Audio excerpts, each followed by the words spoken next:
एका पत्रकार परिषदेत सिडकोचे व्यवस्थापकीय संचालक संजय भाटिया यांनी पत्रकारांना अशी माहिती दिली की त्यांनी 23 जुलैपर्यंत शेतकऱ्यांना संमती पत्र जाहीर करण्याचे आदेश देण्यात आले आहेत। यानंतरही जे गाव आंतरराष्ट्रीय विमानतळाला आपला विरोध दर्शवतील त्यांनी नवीन भूमी अधिग्रहण कायद्याअंतर्गत जाहीर भरपाई घेणे भाग असेल।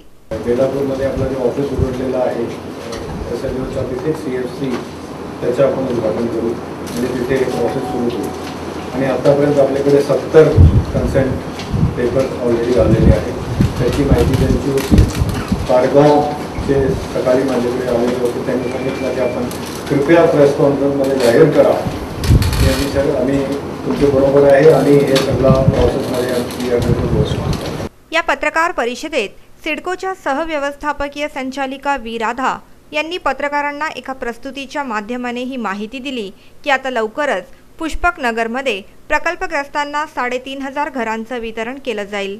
एयरपोर्ट का बहुत प्रेस्टिजियस प्रोजेक्ट सिडको कर रहा है, उसमें एक पार्ट जो है रिहैबिलिटेशन ऑफ विलेजेस का, उन सभी गाँवों का सर्वे ऑलमोस्ट 90% तक सर्वे हो चुका है और उसमें जो 1-2 गाँव बचे हैं उन्होंने भी सर्वे की तैयारी दिखाई है। मुझे लगता है कि एक बहुत महत्वपूर्ण टप्पा था जो रिहैबिलिटेशन के ऑलमोस्ट 3500 घर हैं जो स्थलांतरित होने वाले हैं और एयरपोर्ट के कोर एयरपोर्ट एरिया में उसमें ऑलमोस्ट 90% की सर्वे हो चुकी है और रिहैबिलिटेशन की उनकी तैयारी जोरों से शुरू सिडको की तरफ से चालू है।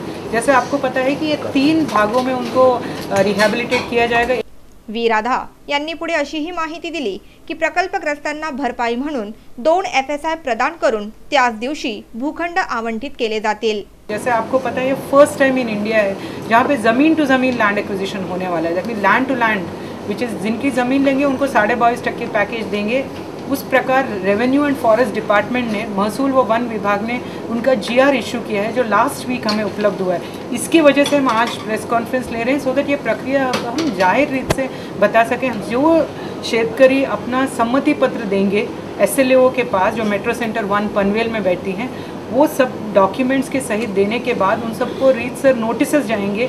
उन्होंने जो भी सेक्शन 9 नोटिसेस जिन्हें बोला जाता है लैंड एक्विजिशन एक्ट के नीचे, और वो नोटिसेस के तहत चौकसी होकर उसके बाद सब शेतकरी जिसकी पात्रता वो फाइनल करेंगी और वो लिस्ट सिडको की तरफ भेजेंगी। और सिडको पुष्पक नगर जिसके बारे में बहुत बात की गई है कि one of the most beautiful townships जिसमें 2 FSI तक दिया जा रहा है, बिल्कुल एयरपोर्ट के बाजू में है, वहाँ पर प्लॉट्स देने के लिए एक सोडा दैट मीन्स लॉटरी की पद्धति से उनको दिया जाएगा, जिसमें सबसे इम्पॉर्टेंट सेक्टर जो बिल्कुल रोड को लग के है, मोस्ट कमर्शियली कॉस्टली सेक्टर का पहले वहाँ से शुरुआत होगा क्योंकि वहाँ पे रिक्लेमेशन का काम ऑलरेडी हो चुका है।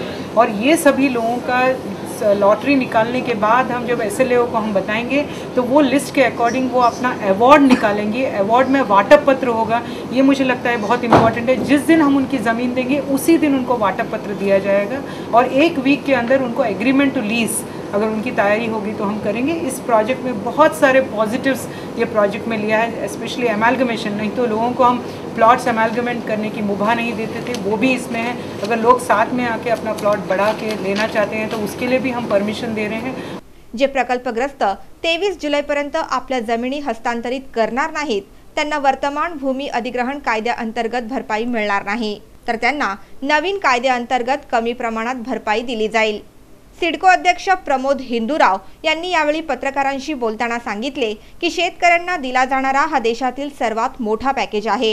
आमच्या व्यवस्थापकीय संचालक आणि सहव्यवस्थापकीय संचालक यांनी या संदर्भात शेतकऱ्यांच्या बरोबर वाटाघाटी केलेली आहे, चर्चा केलेली आहे आणि त्याच्या अनुषंगाने जे 9 गावांनी जरा कन्सेंट दिला आहे आणि त्याची प्रचिती म्हणून आता 70 लोकांचे आता आपल्याला ॲप्लिकेशन आले आहे। त्यामुळे विरोध हा मावळत चाललेला आहे आणि मला खात्री आहे की या पॅकेजच्या अनुषंगाने देशामध्ये सर्वात मोठं असं पॅकेज हे राज्य सरकारने दिलेलं आहे।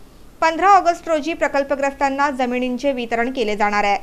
सिडकोचे व्यवस्थापकीय संचालक संजय भाटिया यांच्या अथक प्रयत्नांमुळे आज नवी मुंबई आंतरराष्ट्रीय विमानतळ प्रक्रियेत सर्वात मोठा अडथळा मानली जाणारी भूसंपादनाची समस्या दूर झाली आहे आणि सिडकोचा महत्त्वाकांक्षी प्रकल्प साकार होण्यास मार्ग मोकळा झाला आहे। ब्युरो रिपोर्ट NMTV बातमीपत्र।